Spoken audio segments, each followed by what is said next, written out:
జగన్మోహన్ రెడ్డి గారు వైజాగ్లో సొంత ఇల్లు కట్టుకున్నాక అక్కడ షిఫ్ట్ అవుతాడు.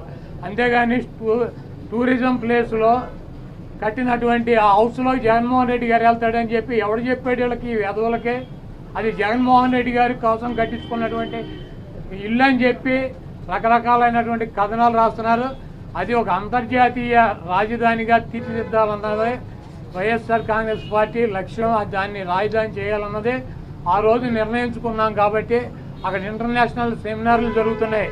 అనేక మంది ఇంటర్నేషనల్ సంబంధించినటువంటి దేశ విదేశాల నుంచి అనేక మంది పారిశ్రామికవేత్తలు వస్తున్నారు.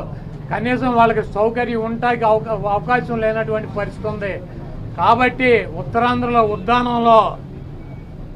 ఉద్దానంలో దాదాపు 700 కోట్ల రూపాయలు పెట్టి హాస్పిటల్ కట్టించారు కిడ్నీ పేషెంట్ల కోసం అని చెప్పి.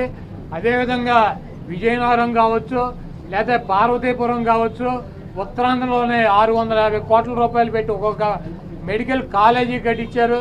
అదేవిధంగా టూరిజం ప్లేస్లో అంతర్జాతీయ సంస్థలు కానీ వ్యక్తులు కానీ వచ్చినప్పుడు అక్కడ ఒక విధి ఉండాలని చెప్పి ఒక మంచి భవనాన్ని నిర్మిస్తే 7 బిల్డింగ్లు అయ్యి, ఒక బిల్డింగ్ కాదు 7 బిల్డింగుల్లో జగన్మోహన్ రెడ్డి గారు ఉండరు. 7 బిల్డింగులు కట్టారు. ఆ 7 బిల్డింగుల్లో 7 బ్లాకుల్ని చూపించేది జగన్మోహన్ రెడ్డి గారు 450 కోట్ల రూపాయలు పెట్టి ఇల్లు కట్టుకున్నారని చెప్పి ఈ దుర్మార్గమైనటువంటి ప్రచారం చేస్తున్నారు. ఇవన్నీ కూడా ప్రజలు గమనిస్తారు. చంద్రబాబు నాయుడుకి ఇచ్చినటువంటి వాగ్దానాలు నెరవేర్చలేక నీకు సూపర్ 6లో పెట్టినటువంటి వాగ్దానం 1500 రూపాయలు ఇస్తానని చెప్పావా, చెప్పలేదా? 18 సంవత్సరాలు దాటిన వాళ్ళకి రేపు 1వ తారీఖు నీకు దమ్ముంటే 20 లక్షలు